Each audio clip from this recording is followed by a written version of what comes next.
M1ன்ற பால் வந்து M2ன்ற பாலை அடித்து அதனுடைய டார்கெட்டை நோக்கி தள்ளி விடுது.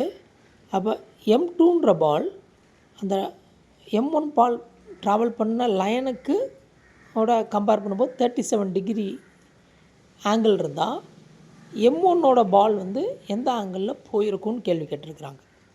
அது வந்து எலாஸ்டிக் கொலிஷன்னு கொடுத்துருக்குறாங்க. அப்போ நமக்கு நல்லா தெரியணும், எலாஸ்டிக் கொலிஷனை பொறுத்தளவுக்கு பார்த்திங்கன்னு சொன்னீங்கன்னாக்கா மொமெண்டம் கன்சர்வ், அதே மாதிரி கைனட்டிக் எனர்ஜியும் கன்சர்வ். ஓகேங்களா? அப்போ மோதுவதற்கு முன்னாடி என்ன மொமெண்டம் இருந்ததோ மோதினதுக்கப்புறமும் அதே மொமெண்டம் தான் இருக்கும். மோதினதுக்கு முன்னாடி என்ன கைனட்டிக் எனர்ஜி இருந்ததோ அதே கைனட்டிக் எனர்ஜி தான் மோதினதுக்கு அப்புறமும் இருக்கும். இந்த ரெண்டையும் வச்சு தான் நம்ம இந்த கொஸ்டினை சால்வ் பண்ணணும். எப்படி சால்வ் பண்ணணும்னு நம்ம பார்க்கலாம்.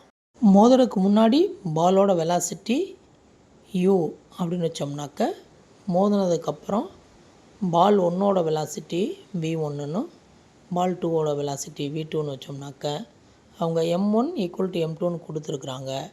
அந்த வகையில் பார்த்திங்கன்னா u = v1 + v2ன்னு கிடைக்கும்.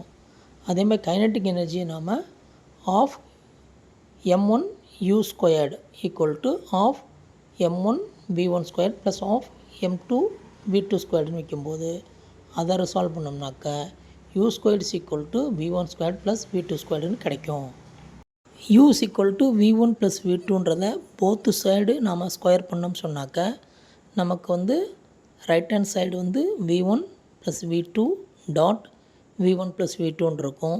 இந்த டாட் ப்ராடக்டை நம்ம போட்டோம்னு சொன்னாக்க v1² + v2² + 2v1 v2 cos θ அப்படின்னு நமக்கு கிடைக்கும்.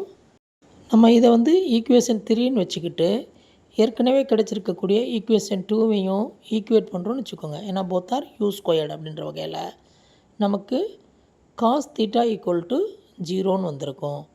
அப்போ cos 90 தான் 0. அப்போ 90 = θ1 + θ2ன்னு இருக்கும். θ2 = 37 டிகிரின்னு கொடுத்துருக்குறாங்க. அப்போ θ1 = 90 - 37 = 53 டிகிரி இஸ் தி ஆன்சர்.